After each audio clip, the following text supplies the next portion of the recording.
이단 사이다.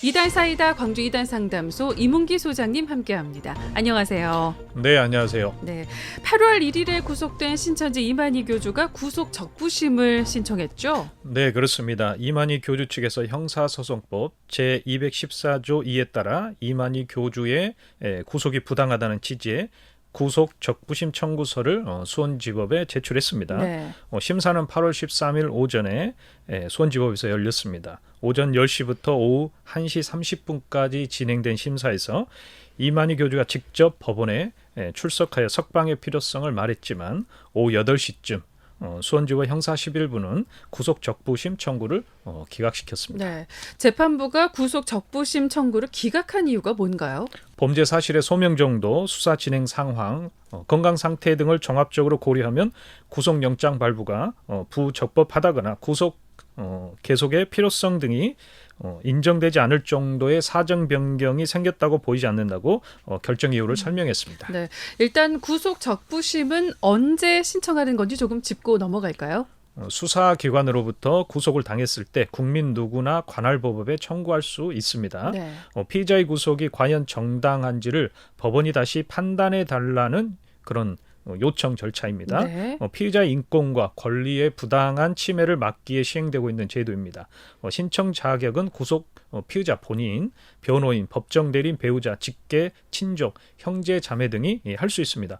적부심이 신청되면 법원은 구속된 피의자를 신문하고 변호사, 검사, 적부심 청구자의 진술도 경청하게 됩니다. 네. 법원은 신문이 끝나면 24시간 이내에 구속된 피의자의 석방 여부를 결정하게 됩니다. 적부심이 받아들여져 피의자가 풀려났다고 해도 무죄인 것은 아니며 불구속 상태에서 재판을 계속 받게 됩니다. 네, 검찰은 이만희 교주 구속 적부심 청구가 기각된 다음 날 기소를 했던데요.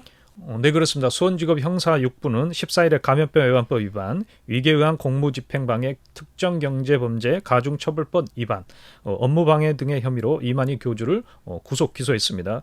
구속 적부심이 기각된 바로 다음 날 기소한 것으로 봐 신천지 측이 다시 구속 적부심을 신청하는 행위를 애초에 차단하려는 의미로 보입니다. 네. 기소되기 전에는 구속 적부심을 다시 신청할 수 있지만 기소되면 구속 적부심을 다시 신청할 수 없다고 합니다. 네. 대신 고령과 건강상의 이유를 들어 보석 신청을 할 가능성이 있습니다. 네, 이번에 이만희 교주와 함께 기소된 인원이 12명이죠. 네, 이번에 기소된 인원이 12명입니다. 이만희 교주만 구속 기소되고 나머지 11명은 불구속 기소됐는데 증거 네. 인멸에 관여하거나 서류 위조로 건축 허가를 받고 시설물 무단 사용을 실행하는 등의 혐의를 받고 있습니다. 네.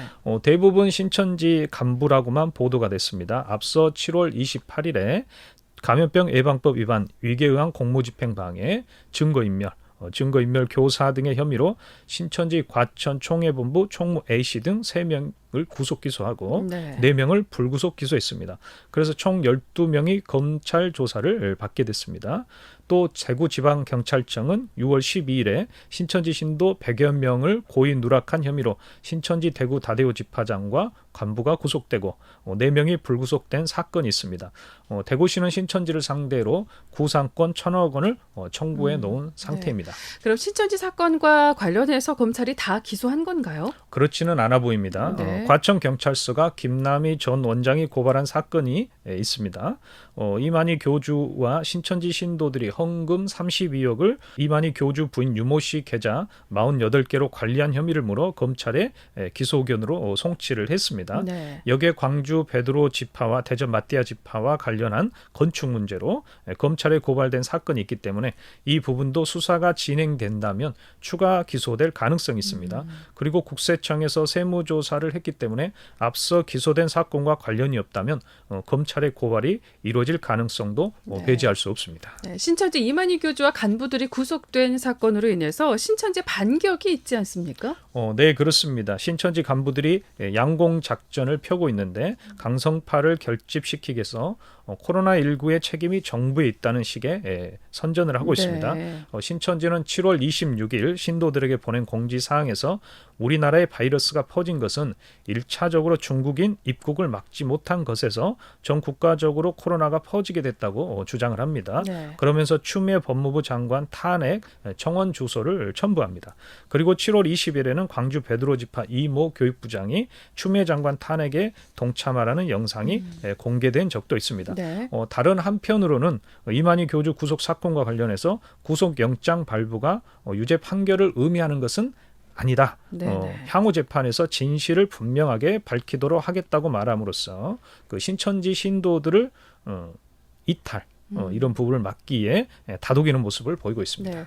나라가 어수선하거나 혼란해지면 등장하는 것이 바로 이런 음모론인데요. 신천지에서도 이런 음모론을 펴고 있는 거네요. 네, 그렇습니다. 그 예레미야서 28장 8절 9절을 보면 하나님이 보내지 아니한 거짓 선지자들이 백성들을 미혹한다고 말씀하고 있습니다. 네. 그들에게 미혹되지 말며 그들의 말을 듣지 말라고 말씀합니다.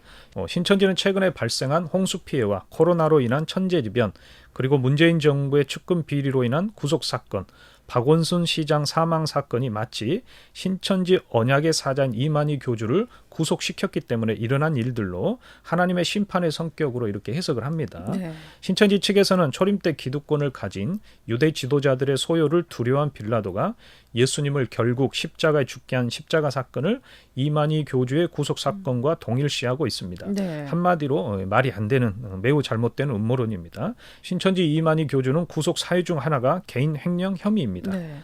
초림 때 예수님은 개인 비리 혐의로 빌라도 법정에 서신 적이 없으십니다. 네. 예수님의 십자가 사건과 이만희 교주의 구속 사유와는 천지 차이입니다. 엄연히 다른 거고요. 들어볼 가치도 없는 황당한 주장입니다. 네, 그렇습니다. 신천지 수장인 이만희 교주가 구속된 이 시점에서 신천지 측 앞으로 향방이 어떻게 될 걸로 보시나요? 신천지 이만희 교주의 구속은 신천지 신도들에게는 매우 큰 충격입니다. 네. 정확한 통계를 산정할 수는 없지만 신천지 신도들의 이탈은 계속 진행 중입니다. 네. 신천지 간부들의 추가 이탈이 있을 것으로 보입니다. 이만희 교주의 재판 과정에서 유죄가 확정되고 검찰 수사에서 비리가 더 발견된다면 더 많은 숫자가 이탈할 것으로 이렇게 네. 보입니다. 그래도 이만희 교주 구속 이후에 이 신천지 신도들의 이탈이 가속화되고 있지는 않은 것 같은데 이거는 왜 그런 걸까요? 신천지 그 간부들과 강성 신도들이 사건의 본질을 제대로 보지 못하도록 호도하고 있기 때문입니다. 그 신천지 신도가 페이스북에 올린 것으로 보이는 글을 보면 우리가 이걸 알 수가 있습니다. 네. 죄와 벌이라는 제목으로 되어 있는 글입니다. 네, 죄와 벌 어떤 내용인가요? 40년간 자식들이 준 용돈을 아껴 모아두었는데 비자금 조성죄로 구속되었다는 이런 취지의 글입니다. 네. 용돈을 아껴두고 자식들이 애써서 번 피 같은 돈이라고 생각을 해서 쓰지 않고 모아두었다는 겁니다. 금검 전략한 것이 도리어 비자금 조성했다는 죄로 올무가 구속 사유가 됐다고 하면서 정부와 법원을 원망하는 형태의 이런 글입니다. 네. 신천지 신도의 글이 맞다면 신천지 신도들은 정확한 사실을 모르고 있다는 겁니다. 네. 신천지 신도들이 준 돈을 피 같은 돈이라고 여기고 쓰지 않았다고 하는데 이만희 교주가 해외 나갈 때 수백만 원에서 많게는 1,000만 원이 넘는 비행기 1등석을 타고 다닙니다. 네네. 그리고 비싼 호텔에서 숙박을 하고 식사를 한다는 게 이게 사실로 알려져 있습니다. 신천지 신도들의 돈을 피같이 여긴다면 이만희 교주는 비행기 1등석 비싼 호텔에서 숙박하고 식사를 안 할 겁니다. 네. 그리고 이만희 교주가 주장하는 용돈 32억 원의 돈의 관리 성격인데요. 용돈을 왜 신천지 명의 계좌로 관리를 하다가 이만희 교주 부인 유모 씨의 개인 계좌 48개로 송금을 했다는 이런 사실에 대해 검찰이 이상하게 봤다는 거. 이거 네. 신천지들이 꼭 반드시 정확하게 알아야 됩니다. 그래요. 또 신천지 간부들은 외부에 책임을 돌리는 전략을 사용할 걸로 보이는데 최근에 신도들의 이탈을 막기 위해서 하는 행동에는 어떤 것들이 있나요? 신천지 간부들이 신경 쓰는 부분이 신천지를 이탈하는 신도들이 회신 상담을 받는 것을 매우 두려워하고 경계하고 있습니다. 네. 일반적으로 이탈하는 신도들은 대부분 일상생활 속에서 잠잠하게 지냅니다. 그런데 회신 상담을 하는 신도들은 신천지 집단에 타격이 될 만한 자료가 있으면 공개를 해서 신천지 집단을 곤혹하게 만듭니다. 네. 그래서 상담에 대해 계속 공격을 해오고 있습니다. 최근에 신천지 대변지인 천지일보를 보면 3월부터 8월까지 강제 개정 피해 호소문을 32개나 실었습니다. 네. 신천지 수사가 이루어지는 5월 23일 이후로 약 2배 가깝게 수치가 올라간 겁니다. 네. 신천지 신도들의 회심을 막기 위해서 신천지 측에서는 여러 가지 방법으로 매우 심혈을 기울이고 있는 것 같습니다. 이단 사이다 오늘 말씀 여기까지 듣겠습니다. 고맙습니다. 네, 감사합니다. 지금까지 광주 이단 상담소 이문기 소장님이었습니다. 이단 사이다.